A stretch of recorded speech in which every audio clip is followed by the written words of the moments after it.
So, today I'm going to be spending 10 out of 100 days in Minecraft Cobblemon with my rival, and on day 100 we will battle to see who's truly the best. Now that Cobblemon has even more features, this playthrough challenge is going to get even more complicated than before. Will I be able to beat my rival Dilemma? Or will I get absolutely destroyed by the horde of new information swarming in this update? Alright, cool. We're in. Cool! Yes, we're in. Where are you? I spawned and Why did you spawn up there? we press M, right? Yes, the M key. We got in, and we're tasked with choosing our starter Pokemon, the Pokemon that we keep throughout the entire challenge. Since we didn't want to choose the same Pokemon, my rival came up with an idea. Okay, well, what if you just, when you're about to decide, tell me what generation you're choosing from, and not the type, and I'll choose from a different generation.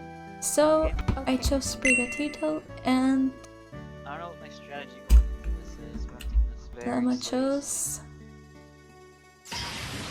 Instantly, I'd been put at a type disadvantage, possibly foreshadowing my progress for the next 10 days, but despite that, I began my journey on this new Pixelmon server.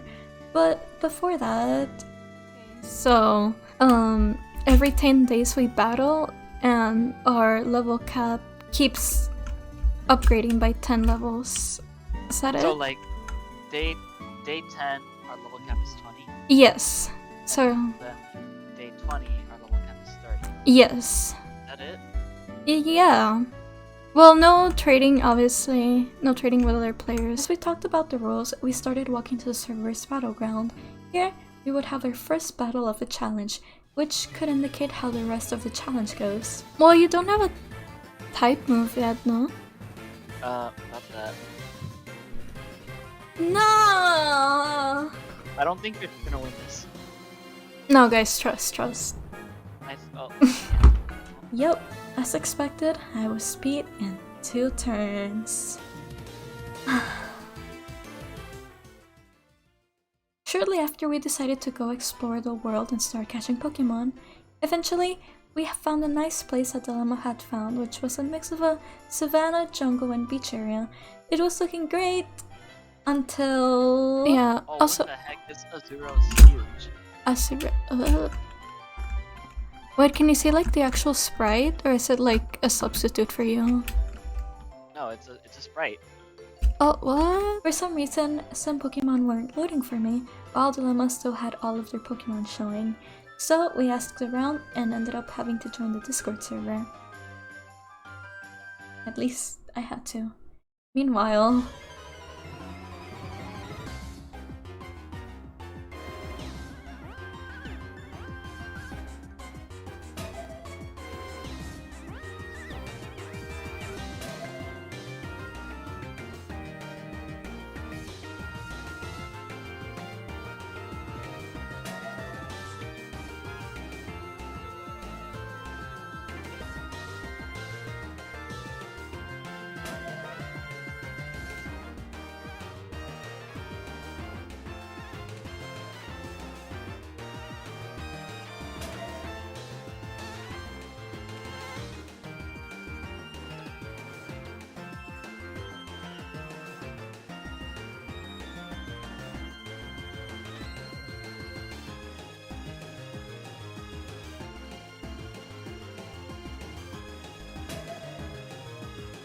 However, around nighttime of day 1, I was able to fix my texture pack to show all my Pokemon.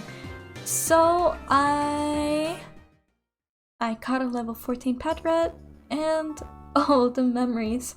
In another challenge, a Nuzlocke to be specific, Patrat actually saved my multiple times, ended up being the only reason I eventually beat the Nuzlocke. So of course, I had trust in this Patrat to carry me in this challenge too. I've got trust in him. I also encountered a Miltank, but unfortunately, it just wasn't meant to be this early in the game. Additionally, I'd successfully caught an Ankata, which made me very proud, but I soon realized this wouldn't be able to protect me against Dilemma's eventual Quilava or any of the Pokemon they would eventually have. Meanwhile, around the jungle, my rival had just attained one of the most important Pokemon of this challenge. Little did I know at the time, this Pokemon would ruin my chances of coming out of this challenge as a winner. Wanting to find a place to settle down for a bit, I went to an abandoned ship I had found nearby and started making a room out of one of the already quite torn up rooms, and also found a capsule kit and a stereo. Soon enough, my party was starting to fill itself up with members. At the same time, my rival was beginning to make their way towards me. We'd agreed that we could have separate homes eventually, but that we should have an area where both of us can be, especially considering that we would be fighting on the morning of day 10. However, before that...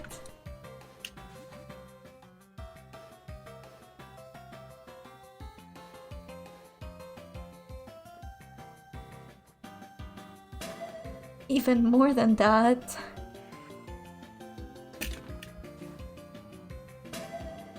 Unbeknownst to me, Dilemma had caught a 30 Ursa, Scyther, and even a Duskull.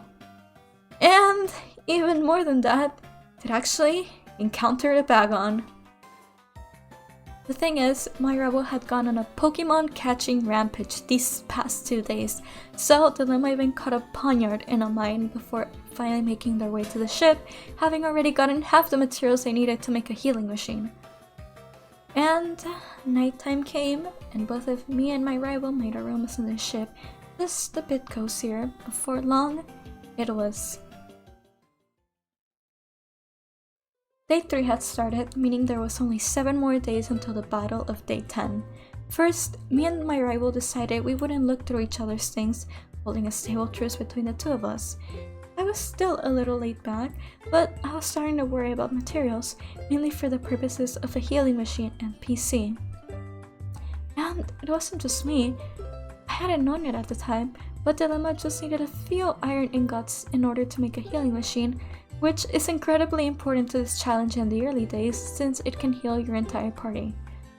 When your Pokemon faint, they can't be sent out, which means that the time your Pokemon is fainted is time they can't be grinded, so Dilemma already had a tiny lead over me in terms of materials.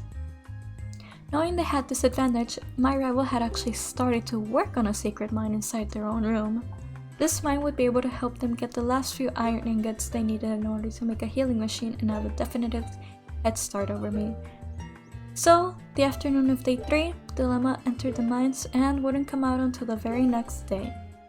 However, I also had to get started on my team, so I explored for a while and finally finished the team.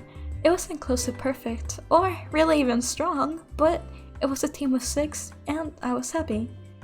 Still though, I had no healer and it was beginning to get on my nerves just a tad bit, so I made my way to the mines while I could. However, during the process, I ended up getting lost, making me waste parts of day 3. Although I was lost, things were looking up. I found my way back home while also bringing back some copper for my healing machine and eventual PC.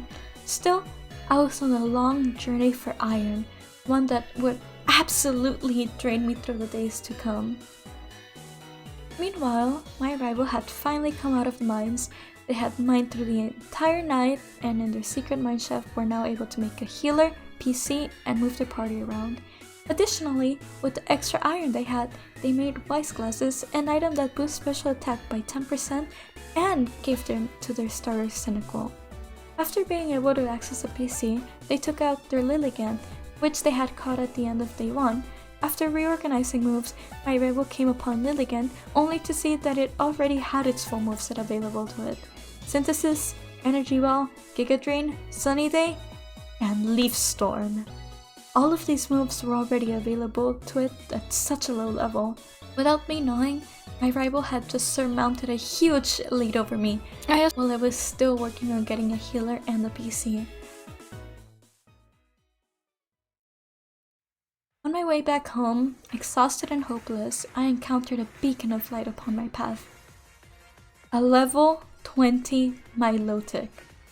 Now, the only problem was that it was level 20, making me extremely nervous to fight it, and although it took a couple of tries, I caught it and got my first permanent Pokemon, one that I was sure would stay alongside me for the rest of my journey.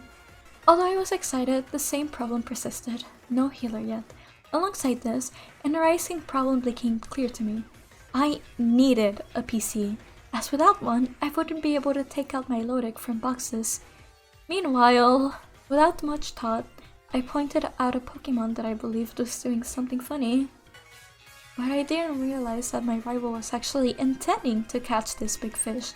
Thus, after I left, Dilemma had acquired a high-level Velusa and was intending to use it on the battle of day 10. Even more than this, on the night of day 5, while I continued to struggle in vain to find iron, my rival had evolved their starter into Quilava. More than this, had already done something I was never expecting this early in the game.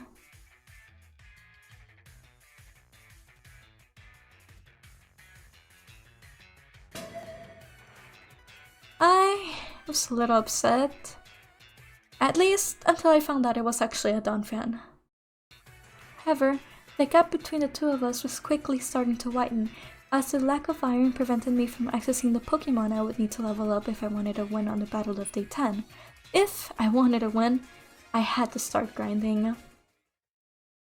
Also, Dilemma ended up going to the Nether, but they ended up coming back since they didn't want to waste the day looking through the Nether when they already have a fire type, but still, just wanted to mention that.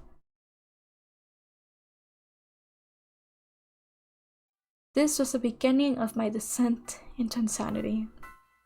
First thing in the morning, I made my way across the river in front of our house and began mining my heart out.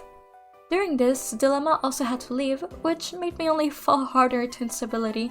I got lost many times, not really knowing my way around the world, and with only my terrible sense of direction, I wasted nearly all of day 6 aimlessly mining around, only piling up on cobblestone and the occasional coal. Meanwhile, I was going insane. Dilemma had kept leveling up their party and even found another portal. After they had come back home, they actually found a sand goose outside our house. Finally, at the end of the day, they tried catching an extra drill, which sadly failed, and this concluded our 6th day. Only 4 more days until our first official battle.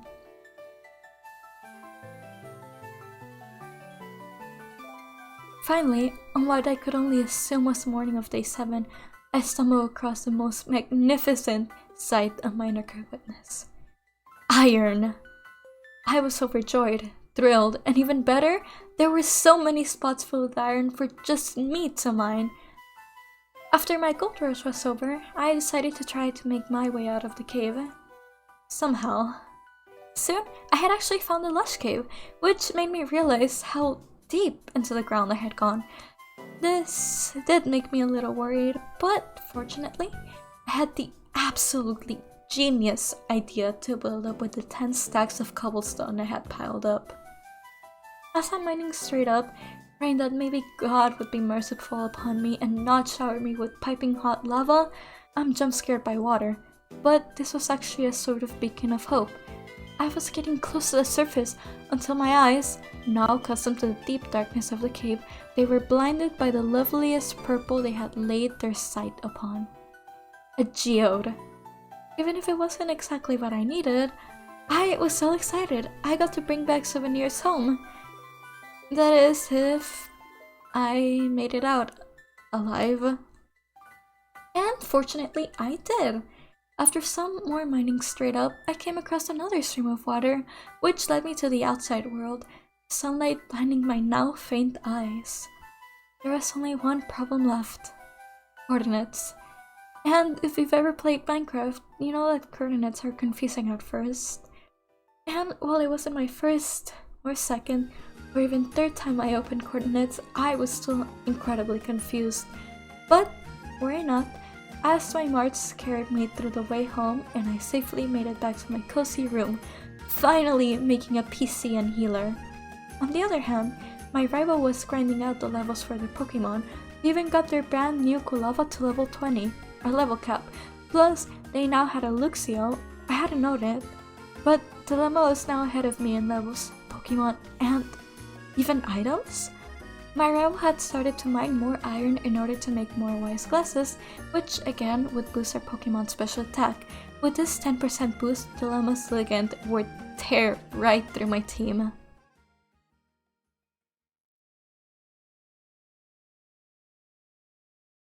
I knew I was kind of doomed. I knew my rival had much better Pokemon and were overall ahead of me, but I had hopes.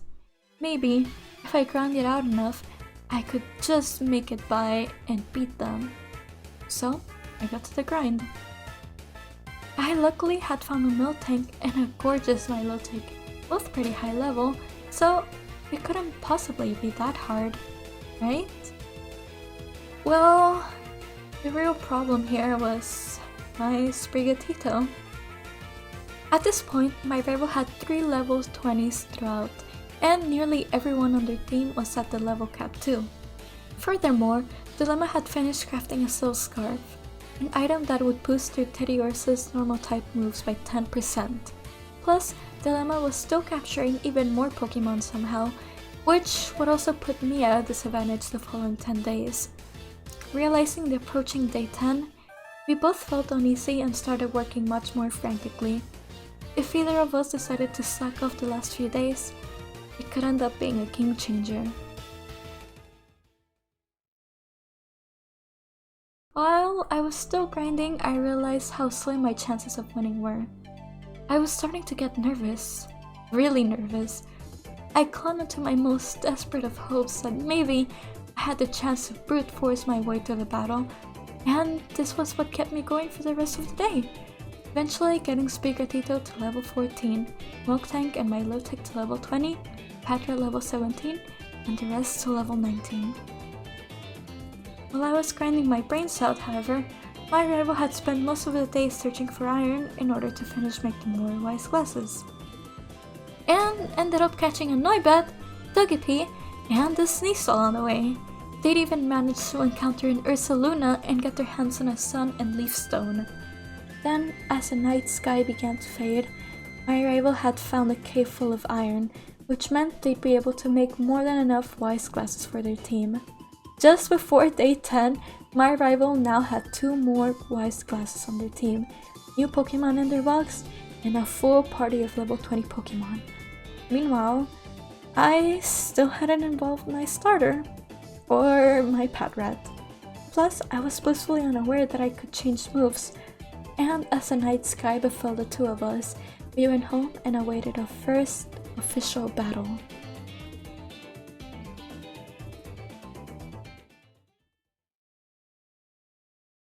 The day was here, the day that would decide which of us would take the lead in the race to the battle of 100 days.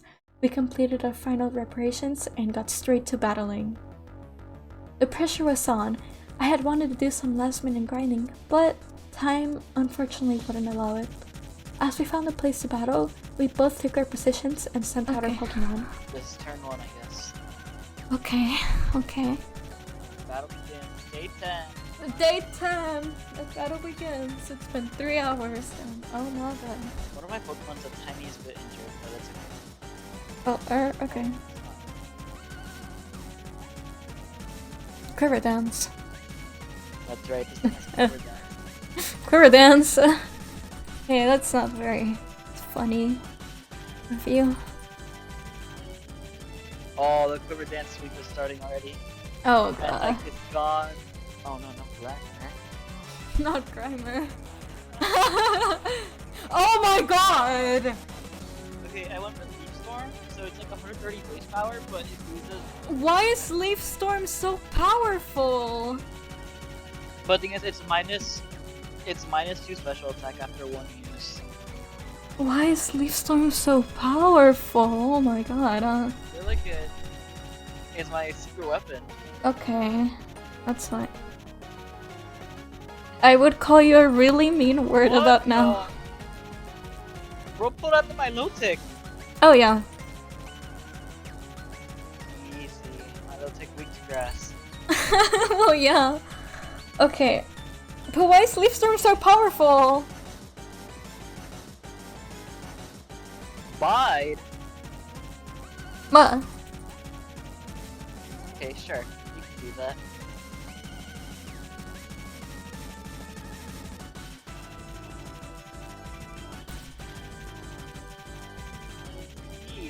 When I get my hands on you tomorrow, you ain't safe.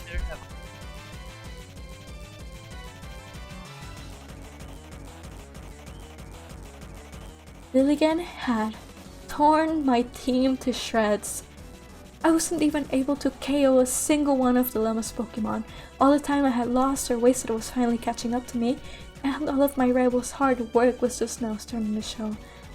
However, in another act of mercy, my rival told me something once again. And you have to use your rare candies. Oh, you're right! With these 5 rare candies I had forgotten to use, it would mean that I could evolve my Sprigatito into Floragato and Patrat into Watchhog, which could give me the tiniest bit more of a fighting chance, despite the massacre I had witnessed by their Lilligant. The second battle began, and we were soon put on a timer. Halfway into the battle, a server message appeared, claiming that the server was going to have an automatic shutdown in 1 minute. Although we tried our best to finish, we would have to restart. Despite my hopes being low, I psyched myself up, and the second battle began. Apparently did not. I knew it, I knew you were gonna switch. Yeah, take them.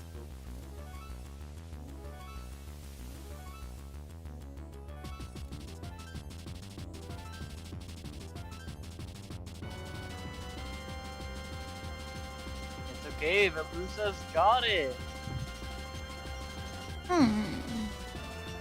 Velusa has got it, alright? Velusa's got it. Yeah, I knew you were gonna switch. One can possibly take a hit from Leaf Storm.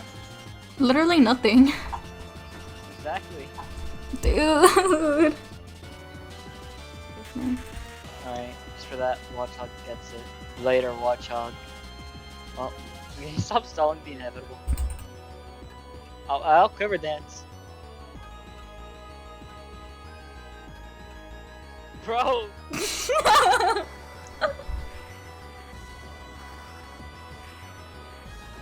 No! You're joking! You're joking! You're joking! You're joking! Oh my god! Always watch out. My clutch from Gen 5. Oh my god. I knew it. Okay, that's good. You're so scared. To save the day.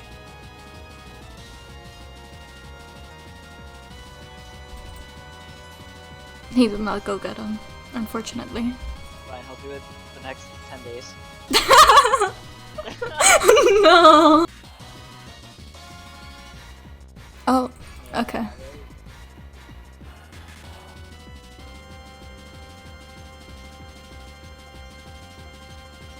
Goodbye.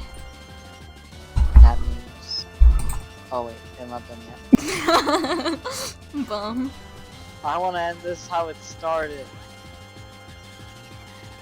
With Quilava. Ow, that hurt. That hurt. No, that's not happening. Oh my god. Oh wait. Okay. This is awkward. Well, It's okay, I got it. I know I can't win against this, so... I was a little mad. I had lost the first battle of the 10 days, largely due to the time I had lost trying to find iron, but also due to the little preparation I had. Meanwhile, my rival had a strategy of finding Pokemon that could evolve before level 20 in order to have higher base stats, better moves, and more.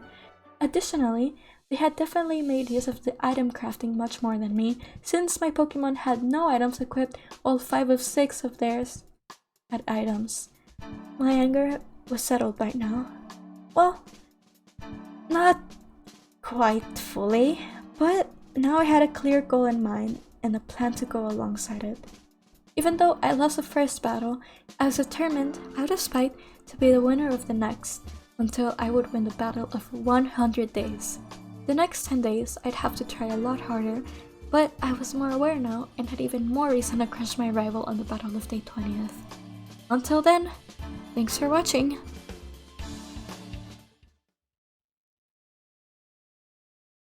Thank you all so much for watching.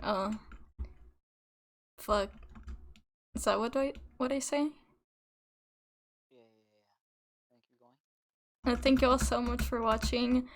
On next installment of 100 Days of Cobblemon, I'll be level 30 and battling. Ew, that sounds so weird. I don't like it. Ew, ew, ew. I don't like it.